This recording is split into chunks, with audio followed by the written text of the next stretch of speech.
Elivaldo Barbosa vai trazer como nosso primeiro destaque dessa nossa parte do ponto de vista a visita que já está agendada do presidente Lula, que é ao Piauí mais uma vez, né? Pela segunda vez depois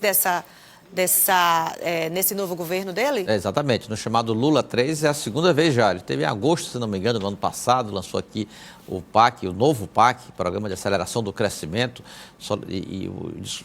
promoveu reunião também com lideranças políticas mais ligadas a essa estrutura de poder que hoje existe no Piauí e do Brasil, e agora retorna para participar da Caravana Federativa, que é o movimento do governo federal que leva ministérios para os estados. Previstos 35 pastas da esplanada dos ministérios aqui em Teresina nos dias 20 e 21 na próxima semana. E o presidente Lula promete presença em Teresina e em Parnaíba. Quem tem assim, os detalhes já revelados ontem, mas que foram atualizados ontem à noite, é o secretário de governo do estado, Marcelo Noleto. O Francisco José ouviu o secretário ontem à noite no Palácio de Karnak e ele confirmou a agenda, dando já alguns detalhes da programação de Lula, mais uma vez no Piauí. A expectativa é que o presidente Lula esteja aqui no Piauí no dia 21, indo a Parnaíba e voltando por Teresina para fazer o encerramento justamente dessa caravana federativa. A agenda em Parnaíba, que compromissos o presidente teria? Ainda estamos em construção, até por questão de segurança, não há ainda uma confirmação. A expectativa é que ele deva fazer uma visita ao Porto e depois teremos uma solenidade mais restrita na ZPE, onde deve falar da transição energética, do projeto da hidrovia, né, do intermodal. Então é uma visita que deve movimentar o cenário administrativo e político aqui no Piauí, né, Elivaldo? É verdade, é uma visita de um presidente da República, né? E com esse novo projeto, o programa governamental, isso possibilita uma grande movimentação, principalmente de prefeitos, que vão em busca aí das mais diferentes pastas ligadas a alguma ação municipal que esteja pendente, que necessite aí de um empurrãozinho do gestor, de uma regularização de documentos para liberação de recursos ou destravar algum projeto. Então vai ser um momento importante essa caravana federativa, confirmada inclusive ontem, pelo ministro Wellington Dias, que gravou até um vídeo já confirmando a presença do presidente Lula no Piauí agora na próxima semana. Bom, dito isso, o presidente Lula aqui, quando ele vem, ele é bastante acolhido. O presidente Lula tem um reduto político assim, bem garantido nessa região do Nordeste do Piauí. Porém, em Brasília, o clima não está nada bom. O clima não é dos melhores na relação do governo federal com o Congresso. Ontem aconteceu algo que eu nunca tinha visto.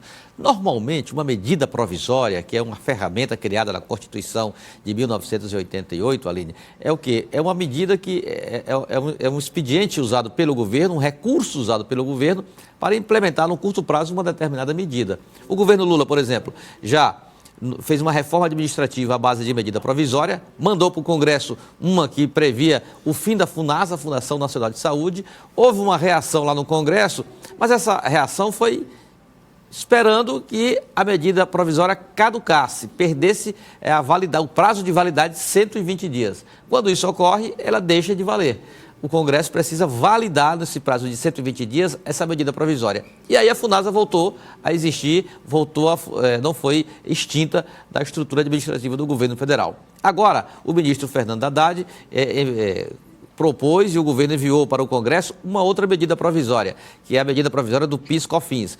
Foi uma forma do governo compensar a perda que teria na arrecadação pela desoneração, redução de impostos de 17 setores da economia, que foi aprovada no Congresso Nacional, vetada pelo presidente Lula, e o veto foi derrubado no Congresso Nacional.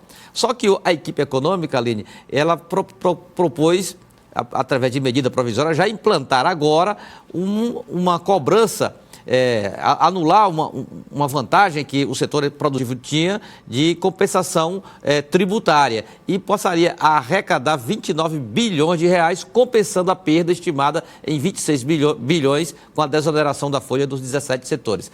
Qual foi a reação? Imediata, a ponto de ontem o presidente Rodrigo Pacheco ter devolvido, sequer examinar parte dessa medida provisória do PIS/COFINS. E no dia anterior, o Progressistas ingressou com uma ação direta de inconstitucionalidade da MP do governo federal, Fernando Haddad, lá no Congresso Nacional. E essa medida foi bastante comemorada na oposição. Ontem mesmo nós registramos aí, nós recebemos um vídeo da cúpula do Progressistas, comandada pelo senador Ciro Nogueira, ontem lá na sede do Diretório Nacional do partido, avaliando essa situação dada como vitória. Temos aí até detalhes do vídeo, as imagens que a gente estava as imagens do vídeo que mostram exatamente esse detalhe. Ciro Nogueira falando, a ex-ministra e também senadora Tereza Cristina, que é a líder do Progressistas no Senado Federal, o professor Dr. Luizinho, que é o líder da bancada do Progressistas na Câmara Federal, comemorando o que chama de feito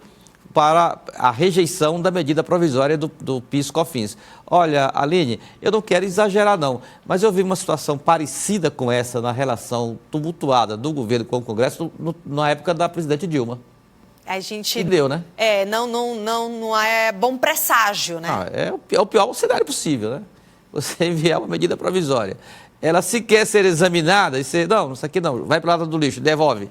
É muita falta de apoio. Pesa a parte numérica, ou seja, uma bancada reduzida e muito mal articulada. O que começou nessa crise sendo cotada como uma deficiência na articulação cresceu exponencialmente ali, né? Quando você tem uma base minoritária, mas existe aí uma interlocução eficaz, uma articulação política com resultados, a situação é, no mínimo, neutralizada. Agora, quando você tem uma base minoritária e uma péssima interlocução política, o que é que acontece? O pior resultado possível.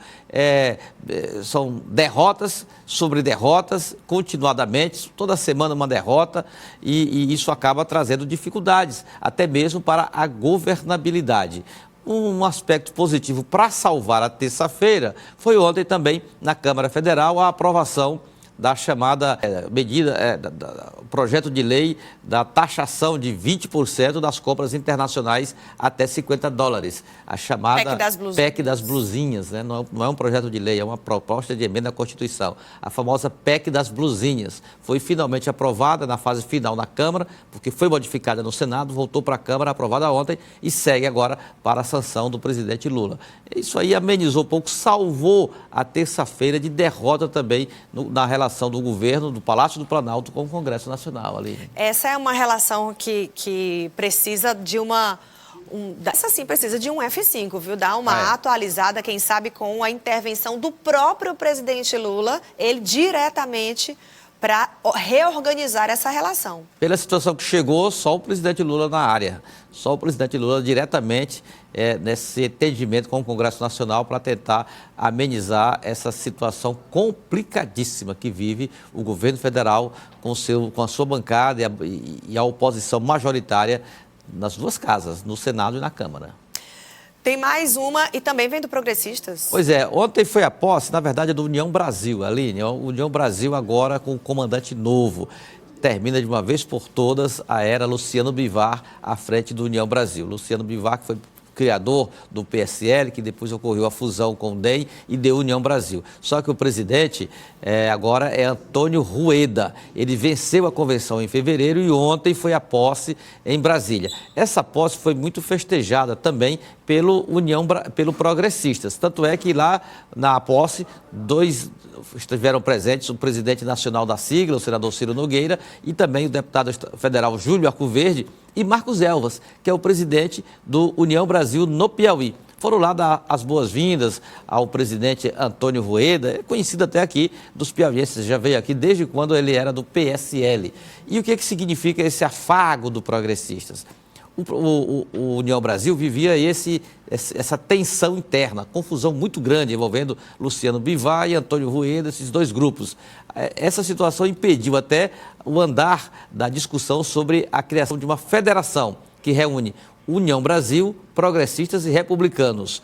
Andou muito no Progressistas e Republicanos, mas o sonho também é envolver a União Brasil, porque se concretizada, essa federação para 2026 formará o maior bloco parlamentar na Câmara e no Senado. Essa seria a coalizão dos sonhos que está sendo desenhada para os próximos 2 anos da atual legislatura. Por isso esse afago, achar que a União Brasil finalmente foi pacificado, é possível retomar essa discussão, porque as 3 bancadas formariam uma super bancada com muito peso, principalmente na Câmara Federal, Aline. E de oposição, É. uma bancada muito forte. De oposição, participa do governo, mas participa do governo e não entrega em voto lá no Congresso Nacional, porque sabemos que o Progressistas participa do governo, na Secretaria de Esportes, no Ministério dos Esportes, o União Brasil participa do governo em 2 pastas, no turismo e também e outra que não me recordo agora. Agora, em relação a voto e apoio político no Congresso, aí a história muda completamente.